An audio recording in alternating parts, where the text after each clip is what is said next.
Hello students and parents, welcome to our channel.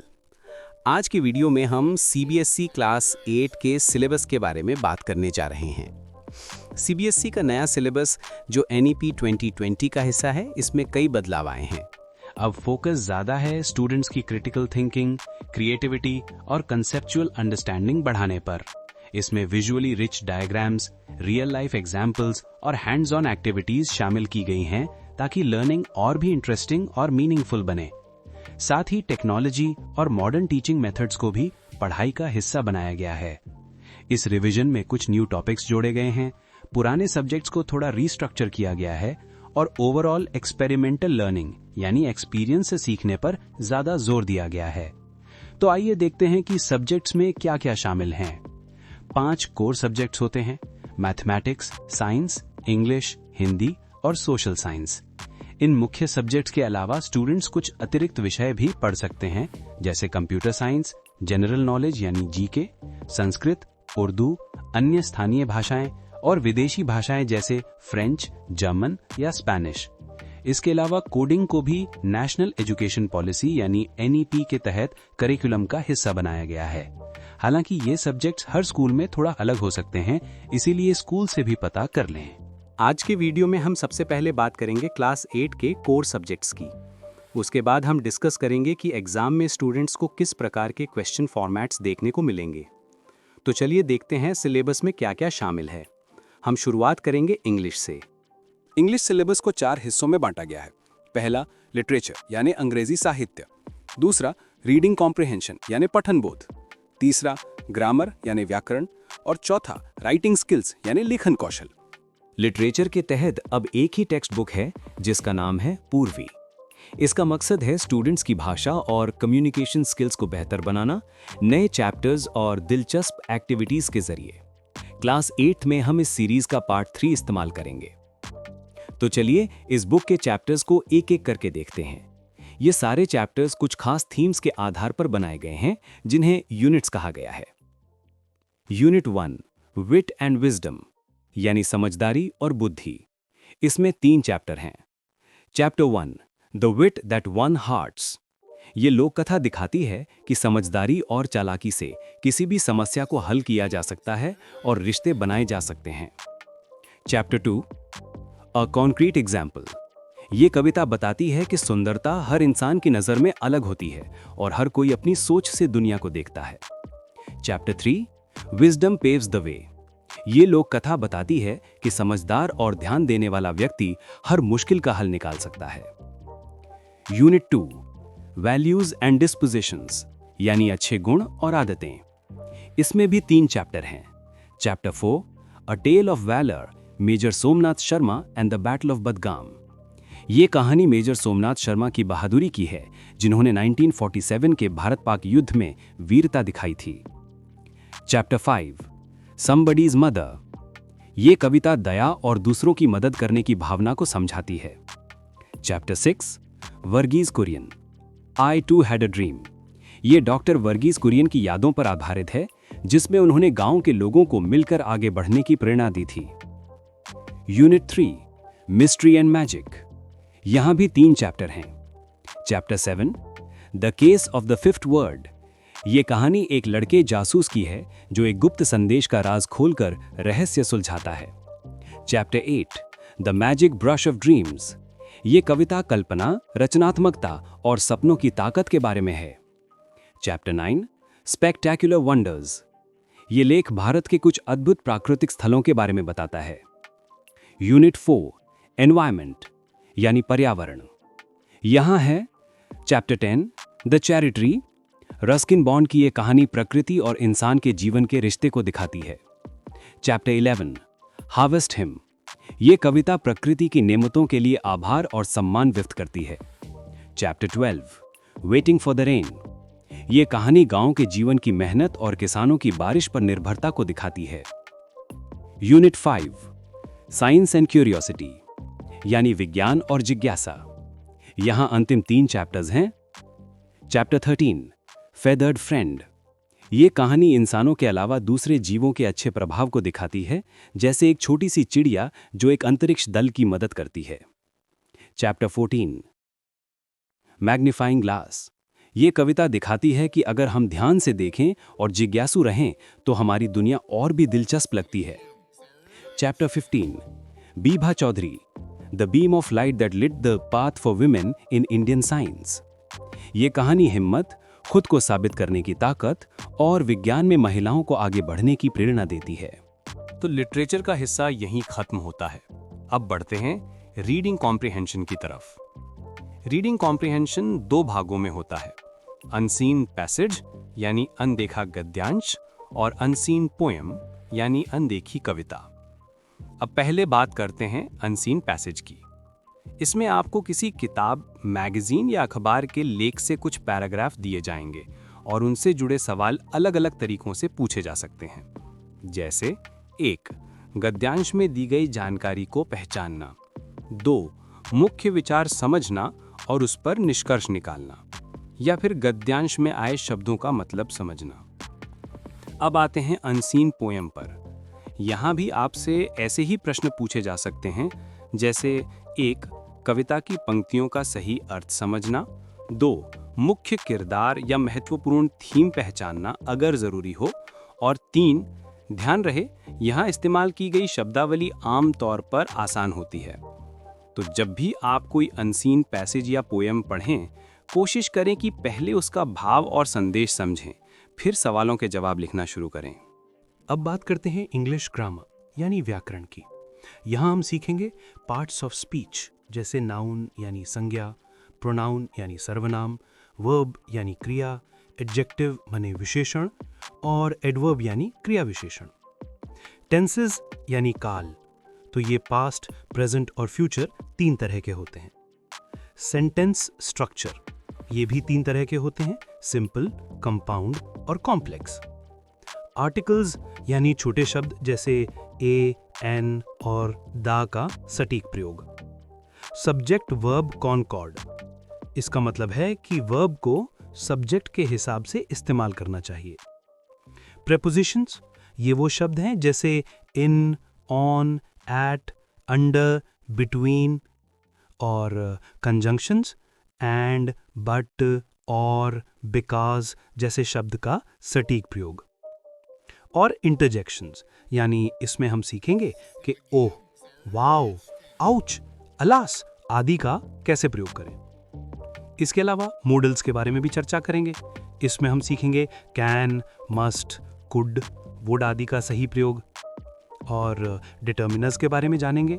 ये वे शब्द होते हैं जो संज्ञा यानी नाउन से पहले आते हैं और उसके बारे में अतिरिक्त जानकारी देते हैं। इसके बाद रिपोर्टेड स्पीच वो तरीका है जिसमें हम किसी की कही हुई बात को अपने शब्दों में दोबारा बताते हैं। और एक्टिव और पैसिव वॉइस के बारे में भी जानेंगे। और फ्रेजेस और इडियम्स यानी वाक्यांश और मुहावरे के बारे में जानेंगे। तो ग्रामर में यही सब मेन टॉपिक्स हैं। अब बात करते हैं राइटिंग स्किल्स की, यानी लिखने की कला की। आइए देखते हैं इसमें क्या क्या आता है। 1. पैराग्राफ राइटिंग, अनुच्छेद लिखन। यहाँ आपको किसी एक विषय पर छोटा सा पैराग्राफ लिखना होता है। 2. लेटर राइटिंग, पत्र लेखन।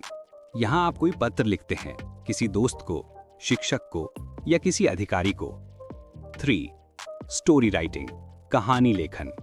इसमें आपको एक छोटी सी कहानी लिखनी होती है। 4. आर्टिकल राइटिंग, लेख। यहाँ लेखक किसी विषय पर अपनी बात या मुख्य विचार लोगों तक पहुंचाता है, चाहे वो किसी घटना, जानकारी या मुद्दे से जुड़ा हो। 5. मैसेज राइटिंग, संदेश लेखन।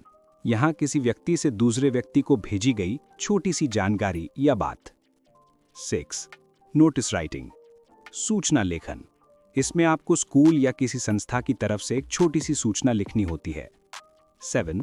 डायरी राइटिंग, डायरी लिखना, अपने रोजमर्रा के जीवन की घटनाओं को नोट करना। तो इंग्लिश सिलेबस में बस इतना ही है। बस एक बात याद रखें, ग्रामर और राइटिंग स्किल्स का हर स्कूल में थोड़ा अलग हो सकता है। कहीं कहीं ज्यादा पढ़ाए जाते हैं और कहीं थोड़ा कम।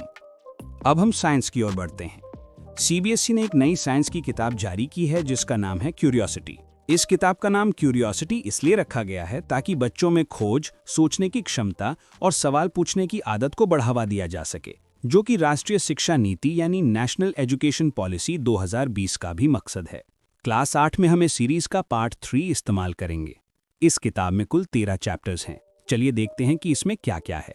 Chapter 1 exploring the investigative world of science. ये अध्याय बच्चों को प्रोत्साहित करता है कि वे हमेशा क्यों और कैसे पूछते रहें। Chapter 2 the invisible living world beyond a naked eye. इस अध्याय में हम सूक्ष्म जीवों की दुनिया में माइक्रोस्कोप के जरिए जाते हैं और जीवन की सबसे छोटी इकाई यानी सेल के बारे में सीखते हैं। Chapter 3 health the ultimate treasure. ये अध्याय हमारे शरीर, दिमाग और आदतों के आपस में जुड़े होने के बारे में बताता है। Chapter 4 electricity, magnetic and heating effects. यहाँ हम बिजली के अद्भुत काम जैसे गर्मी पैदा करना और चुंबकीय ताकत बनाना सीखते हैं। Chapter 5 exploring forces. जानिए कि धक्का, खींचना, फिसलना, स्लाइड करना, तेज या धीरे होना सब कुछ ताकत के काम करने के तरीके हैं। Chapter 6 pressure, winds, storms and cyclones. इस अध्याय में हम दबाव, हवा की गति, चक्रवात बनने की प्रक्रिया और ये ताकतें हमारे रोजमर्रा के जीवन में क्यों मायने रखती हैं सीखते हैं। Chapter 7 particulate nature of matter. यहाँ हम समझते हैं कि ठोस, द्रव और गैस इतने अलग तरह से व्यवहार क्यों करते हैं और पदार्थ के सबसे छोटे कण कितने छोटे हो सकते हैं। Chapter 8 nature of matter, elements, compounds and mixtures. हम तत्वों, यौगिकों और मिश्रणों को खोजते हैं और उनके मिलाने से क्या परिणाम आते हैं देखते हैं। Chapter 9 the amazing world of solutes, solvents and solutions.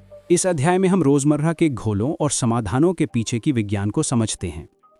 Chapter 10 light, mirrors and lenses. यहाँ हम प्रकाश के बारे में जानते हैं और सीखते हैं कि दर्पण से कैसे चित्र बड़ा, छोटा या उल्टा दिखाई दे सकता है। Chapter 11 keeping time with the skies.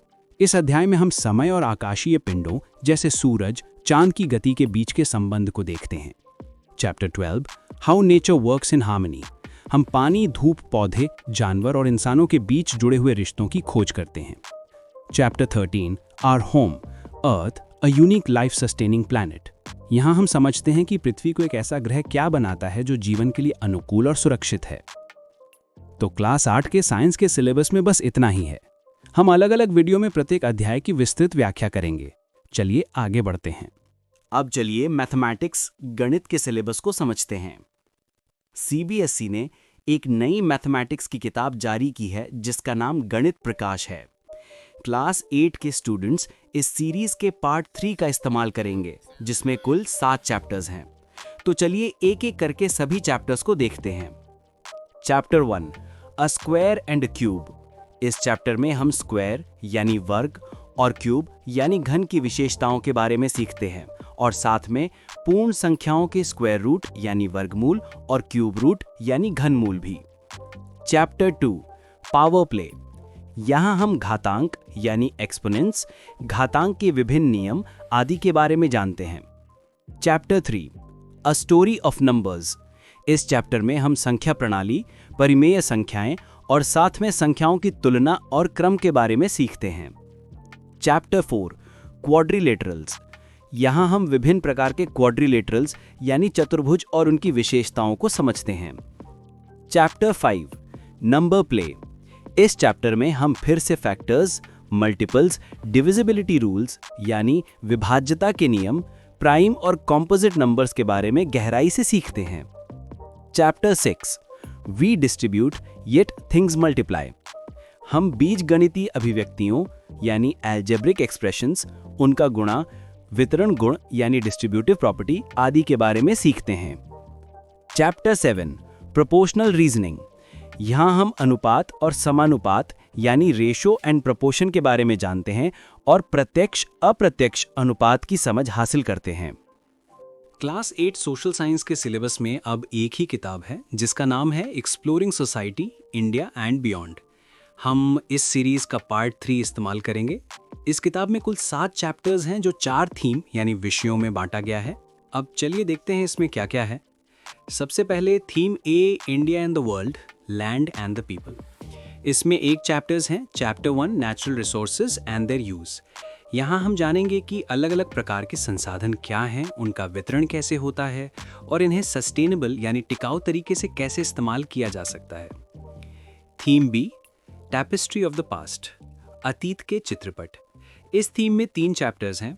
Chapter 2 reshaping India's political map. इस अध्याय में हम समझेंगे कि भारत में राजनीतिक सीमाएं इतिहास में क्यों और कैसे बदलती रही हैं। Chapter 3 the rise of the Marathas. ये अध्याय बताता है कि मुगलों के कमज़ोर होने के बाद मराठा साम्राज्य कैसे उभरा और उन्होंने भारत के बड़े हिस्सों पर कैसे शासन किया। Chapter 4 the colonial era in India. British शासन की शुरुआत और उसके सामाजिक, आर्थिक और सांस्कृतिक असर के बारे में चर्चा की गई है इस चैप्टर में। Theme D governance and democracy, शासन प्रणाली और लोकतंत्र। यहाँ 2 चैप्टर्स हैं। Chapter 5 universal franchise and India's electoral system. यहाँ छात्रों को आधुनिक भारत में लोकतांत्रिक अधिकारों और चुनाव प्रक्रिया का एक विचार मिलता है। Chapter 6 the parliamentary system, legislature and executive. इस चैप्टर में हम भारत में शासन की संरचना और लेजिस्लेटिव यानी विधायी और एग्जीक्यूटिव यानी कार्यकारी निकायों की भूमिका और ताकत के बारे में सीखते हैं। फाइनल थीम ई इकोनॉमिक लाइफ अराउंड अस, हमारे आसपास का आर्थिक जीवन। यहाँ है केवल एक chapter, chapter 7 factors of production. ये चैप्टर आर्थिक विकास के लिए भूमि, श्रम, पूंजी और उद्यमशीलता के सही उद्यमशीलता के बारे में बताता है। अब हम अपने 5वें मुख्य विषय हिंदी पर चर्चा करेंगे। अंग्रेजी की तरह हिंदी सिलेबस को भी 4 हिस्सों में बांटा गया है। हिंदी साहित्य, पठन बोध, व्याकरण और लेखन कौशल। हिंदी साहित्य यानी लिटरेचर के तहत अब एक ही टेक्स्ट बुक है जिसका नाम है मल्हार। इसका मकसद है स्टूडेंट्स की भाषा और कम्युनिकेशन स्किल्स को बेहतर बनाना, नए चैप्टर्स और दिलचस्प एक्टिविटीज के जरिए। क्लास 8 में हम इस सीरीज का पार्ट 3 इस्तेमाल करेंगे। तो चलिए एक एक करके देखते हैं इस टेक्स्ट बुक के चैप्टर्स को। चैप्टर 1 स्वदेश, कविता। चैप्टर 2 दो गौरैया, कहानी। मित्र लाभ, पढ़ने के लिए। चैप्टर 3 एक आशीर्वाद, कविता। चैप्टर 4 हरिद्वार, पत्र। चैप्टर 5 कबीर के दोहे, दोहा। कदम मिलाकर चलना होगा, पढ़ने के लिए। चैप्टर 6 एक टोकरी भर मिट्टी, कहानी। चैप्टर 7 मत बांधो, कविता। चैप्टर 8 नए मेहमान, एकांकी। चैप्टर 9 आदमी का अनुपात, कविता। चैप्टर 10 तरुण के स्वप्न, उद्बोधन। भारती जय विजय करे, पढ़ने के लिए। तो हिंदी लिटरेचर के बाद बढ़ते हैं पठन बोध की तरफ। पठन बोध 2 भाग में है, अनदेखा गद्यांश और अनदेखी कविता। अनदेखा गद्यांश में आपको किसी किताब, मैगजीन या अखबार के लेख से कुछ पैराग्राफ दिए जाएंगे और उनसे जुड़े सवाल अलग अलग तरीकों से पूछे जा सकते हैं, जैसे गद्यांश में दी गई जानकारी को पहचानना, मुख्य विचार समझना और उस पर निष्कर्ष निकालना, या फिर गद्यांश में आए शब्दों का मतलब समझना। अब आते हैं अनदेखी कविता पर। यहां भी आपसे ऐसे ही प्रश्न पूछे जा सकते हैं, जैसे कविता की पंक्तियों का सही अर्थ समझना, मुख्य किरदार या महत्वपूर्ण थीम पहचानना अगर जरूरी हो। और ध्यान रहे, यहां इस्तेमाल की गई शब्दावली आमतौर पर आसान होती है। तो जब भी आप कोई अनदेखा गद्यांश या अनदेखी कविता पढ़ें, कोशिश करें कि पहले उसका भाव और संदेश समझें, फिर सवालों के जवाब लिखना शुरू करें। अब आइए देखें कि हिंदी व्याकरण में क्या क्या है।